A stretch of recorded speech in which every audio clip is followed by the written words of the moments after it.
I just want to ask the Minister her views on the possibility of including time accrued on student and graduate visas here in Ireland towards the 5-year residency required to apply for citizenship, please. Thank you, Deputy. Maybe just to say firstly that we obviously welcome anybody who wants to come and study and spend time here in Ireland, to live here, to pursue whether it's a part-time or a full-time course of study. In particular, when a non-EEA person comes to Ireland to undertake more generally an English language course or a course at level 6 or above the National Framework of Qualifications, the Stamp 2 permission is granted. It will be granted. I think it was always envisaged that time spent in Ireland as a student, particularly for those purposes for studying English, that it would be a relatively short time period in nature, and therefore that it's not recklable as residents under the Irish Nationality and Citizenship Act of 1956, which has since been amended. However, what I can confirm is that periods of residence that are spent on third-level graduate scheme Stamp 1 are reckonable for residence purposes for naturalisation. So when a student, a non-EEA student, has completed their studies in Ireland, when they've gained a 11.8 award or National Framework of Qualifications or above, they may then qualify for a Stamp 1G for 12 months. Where an individual receives an award at level 9 NFQ, they may qualify for a Stamp 1G for up to 24 months, subject to the overall limit of 8 years on the student conditions that applies. And following that period, so the Stamp 1G, it's open to the graduate and any potential prospective employer, I suppose, to make an application to the Department of Enterprise, Trade and Employment for an employment permit. If the application is successful, they can register in a Stamp 1 immigration permission.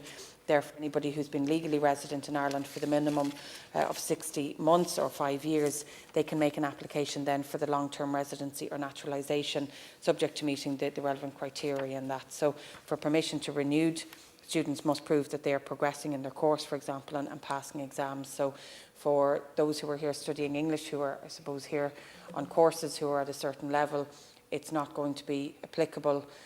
However, where you are a graduate, where you are here for a longer term and where you're progressing in your studies, it will be and can be reckonable towards a longer term citizenship or naturalisation process. That's very helpful, Minister. Thank you very much. And does the Minister, can you give us an update on approximately how long it's taking to process citizenship applications at this stage? Thank you. I suppose at the moment what we're receiving is between 12 and 13,000 citizenship applications per year.